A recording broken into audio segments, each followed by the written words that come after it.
Hello, ഒരു minute.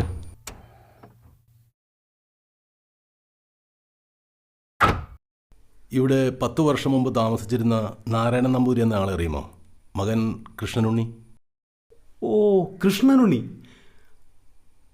അതെ, ഇവിടുന്ന് ഒരു 1/2 കിലോമീറ്റർ അങ്ങോട്ട് ചെല്ലുമ്പോൾ ഒരു സ്കൂളുണ്ട്. ആ സ്കൂൾ കഴിഞ്ഞ് 3ാമത്തെ വീടാ. അല്ല, താങ്കളെ മനസ്സിലായില്ല? ഞാൻ കൃഷ്ണനുണ്ണിയുടെ കൂട്ടുകാരനാണ്. എനിക്ക് ജോലി ഹൈദരാബാദിലാണ്. നാട്ടിൽ വന്നപ്പോൾ ചില കാര്യങ്ങൾ കേട്ടു, അതാ വന്നത്. എന്നെ പഠിക്കാൻ സഹായിച്ചത് കൃഷ്ണനുണ്ണിയുടെ അച്ഛനാണ്. സിറ്റിയിൽ ധാരാളം സ്വത്തുക്കളുണ്ടായിരുന്നു. സിറ്റിയിലെ മെഡിക്കൽ കോളേജ്, മഹാരാജാസ് കോളേജ്, ഹൈക്കോടതി എന്നിവയ്ക്കെല്ലാം സ്ഥലം കൊടുത്തത് കൃഷ്ണനുണ്ണിയുടെ അച്ഛനാണ്. ദാനം ചെയ്ത് ആ കുടുംബം മുടിഞ്ഞു. 50,000 പാട്ടം കിട്ടുന്ന നിലവും ഉണ്ടായിരുന്നു. അത് ഭൂനിയമം വന്നപ്പോൾ അതും നഷ്ടപ്പെട്ടു.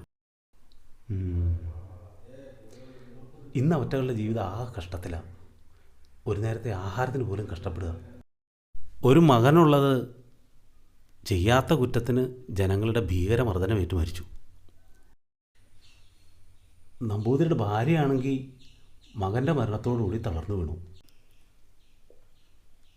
മകളെ ഒരു താഴ്ന്ന ജാതിക്കാരൻ വിവാഹം കഴിച്ചു.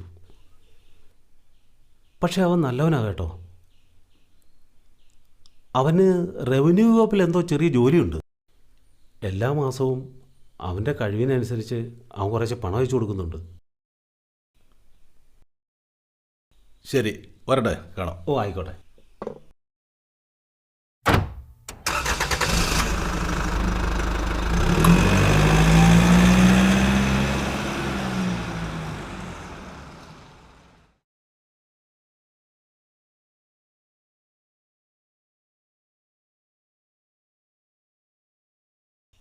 നമ്പൂരിച്ചാ, നമ്പൂരിച്ചാ, ഇവിടെ ആരും ഇല്ലേ?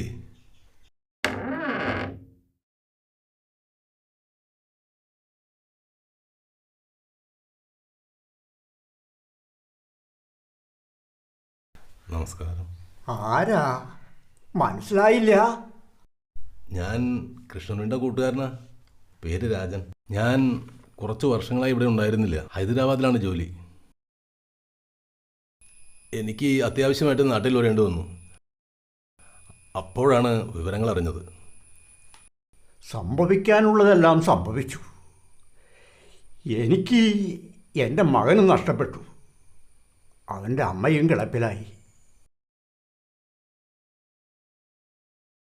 കൃഷ്ണനുണ്ണി, കൃഷ്ണനുണ്ണി, എൻ്റെ കൃഷ്ണനുണ്ണി വന്നോ? സത്യത്തിൽ എന്താണ് സംഭവിച്ചത്? കൃഷ്ണനുണ്ണി ഡിഗ്രിക്ക് ശേഷം PhD എടുത്തു. ജോലിയില്ലാതെ വീട്ടിലിരുന്നപ്പോൾ അമ്മയ്ക്കൊരേ നിർബന്ധം. അമ്പലത്തിൽ പോയി ദേവിയെ സേവിക്കണമെന്ന്. അങ്ങനെ അമ്മയുടെ നിർബന്ധത്തിന് വഴങ്ങി അമ്പലത്തിൽ കീഴ്ശാന്തിയായി. അമ്പലത്തിൽ നിന്ന് കിട്ടുന്ന നേദ്യവും അമ്മയ്ക്ക് തൃപ്തിയാണത്രേ. മകൾക്ക് ഒരു വേളി ഒത്തു വന്നു. അങ്ങനെ ഇരിക്കെ അമ്പലത്തിലെ ആഭരണവും പണവും കളവ് പോയി. കൃഷ്ണനുണ്ണി ക്ഷേത്രത്തിലേക്കുള്ള വഴി അകലെയായതിനാൽ രാത്രി അമ്പലത്തിൽ തന്നെ കിടപ്പ്. വെളുപ്പിന് നേരത്തെ എഴുന്നേൽക്കണമല്ലോ. ആ കുറ്റം എന്നെ കൃഷ്ണനുണ്ണിയുടെ പേരിൽ ആരോപിച്ച് അമ്പലവാസികളും കമ്മിറ്റിക്കാരും ക്രൂരമായി മർദ്ദിച്ചു. ഉളപ്പിറന്നോളുടെ വേളിക്ക് വേണ്ടി കട്ടതാണെന്ന് പറഞ്ഞ മർദ്ദനം. അവന്റെ തല ദേവിയുടെ കരിങ്കൽ ഭിത്തിയിൽ ആഞ്ഞടിച്ചു. അവന്റെ തലയെല്ലാം പൊട്ടിച്ചിതറി ചോരയിൽ കുളിച്ച് ദേവിയുടെ നടയിൽ തളർന്നു വീണു. പിന്നീട് പോലീസിൽ ഏൽപ്പിച്ചു. അപ്പോൾ പോലീസും മർദ്ദിച്ച് കാണുമല്ലേ? ഇല്ല, തൊട്ടില്ല. അവര് നല്ല മക്കളാ. അവരാ എൻ്റെ കൃഷ്ണുണ്ണിയെ ആസ്പത്രിയിലാക്കിയതും പരിപാലിച്ചതും. പണം മുടക്കിയതുവരെ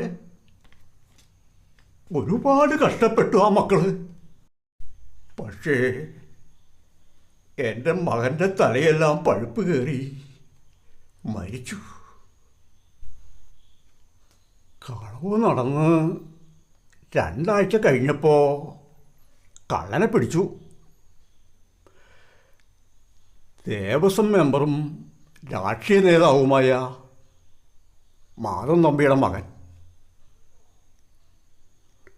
മദ്യത്തിനും മയക്കുമരുന്നിനും അടിമയായ ഒരു ഏബ്യൻ. മകനായതുകൊണ്ട് കേസ് ഒതുക്കി തീർത്തു.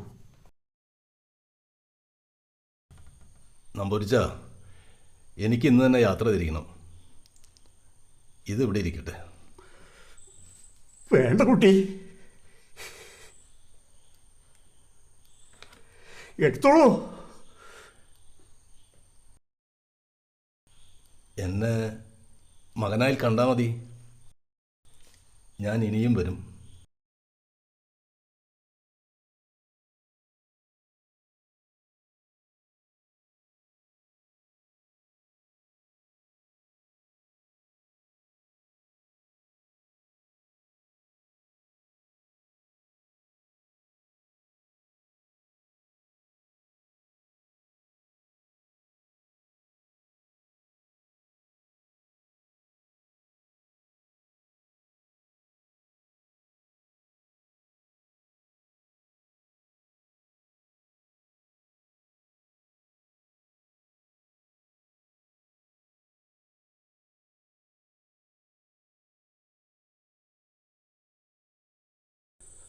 സാവിത്രിക്കുട്ടി, കട വരെ ഒന്ന് പോയി വരട്ടെ. കുറച്ച് അരിയും പച്ചക്കറിയും മരുന്നും വാങ്ങണം. 2 ദിവസമായി സാവിത്രിക്കുട്ടി ഒന്നും കൊടുത്തിട്ടില്ല.